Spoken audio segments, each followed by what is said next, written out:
Well, Canadians will be heading to the polls 1 week from today, and housing, both its cost and availability, have been a big issue in this campaign. Nearly 1 in 2 Canadians report feeling, quote, very concerned about their ability to afford housing or rent. So solutions to the housing crisis have factored into the policy promises of every federal party.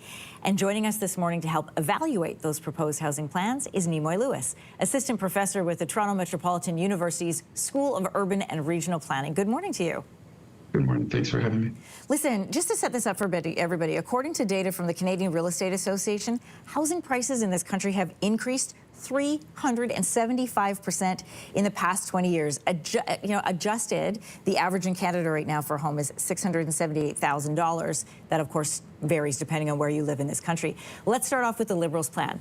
The Liberals have promised to create the Build Canada Homes Crown Corporation. This is to handle affordable housing.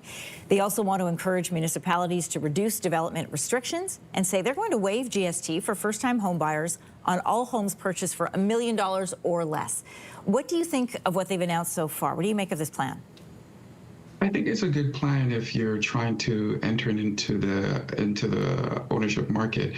However, I think that there's not enough emphasis that is being placed on renters.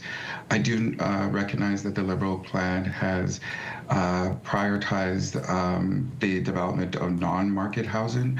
However, the challenge with that is affordability is loosely defined, and we don't know how long that affordability would last for. And we talk about affordable housing, but there's affordable housing and then there's deeply affordable housing, and it really depends on where you fall, not only on the income spectrum, but where you live in this country. I want to turn to the Conservatives' plan. The Tories have said they're going to sell off 15% of federally owned buildings. That's to increase land supply. They're also tying federal funding for municipalities to increasing housing starts by 15%. They're also going to waive GST, but for all home buyers on new homes up to $1.3 million. So what works and doesn't work in this plan? I think with this plan, it's very much focused on home ownership.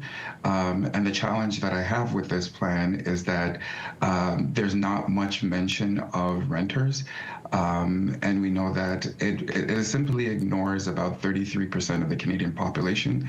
And I think more emphasis needs to be placed on renters. And then I think the other big problem with it is that there's no restrictions in terms of who this GST is made available to. And in a speculative market, the concern is that developers might focus on building investor-owned types of properties, which are not properties that are essentially conducive to family-size households.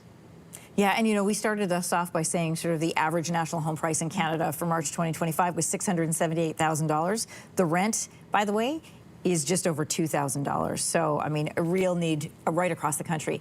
Let's talk about the NDP. Their plan, very focused on affordable housing. It would increase access to low-interest, long-term mortgages under the CMHC, set $16 billion aside for affordable housing. They also want to offer additional funds to municipalities that comply with goals on things like, as you mentioned, rent control, renters' rights, and multi-unit home construction. So what are the strengths and weaknesses of these plans? So I think this plan is a very good plan. It prioritizes and centers renters, especially because we know in this current landscape, renters are significantly struggling with affordability and the high risk of evictions across the country. I think the challenge with this plan, it requires a lot of cooperation on the part of municipalities and provinces. And when you're tying those sort of funding to these particular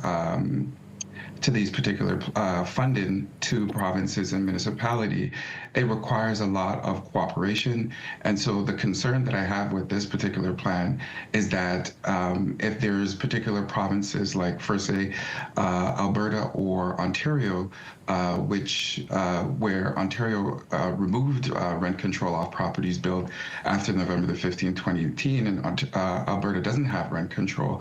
The concern that I have is that these particular mandates might not align with the provincial's agenda and how they're trying to tackle the housing crisis within their individual provinces. I feel like housing, both whether you're looking to own or to rent in this country, is like a bunch of tangled necklaces, and it's really difficult to pull out each strand that's going to work for everybody. Nimoy Lewis, assistant professor with Toronto Metropolitan University School of Urban and Regional Planning. I want to thank you for breaking down each of the parties' plans for us as we head into this last week of the federal election campaign. Good to talk to you this morning. Thank you for having me. If you like that video, make sure to subscribe to the Your Morning YouTube feed, where you can find all kinds of new content posted every weekday morning.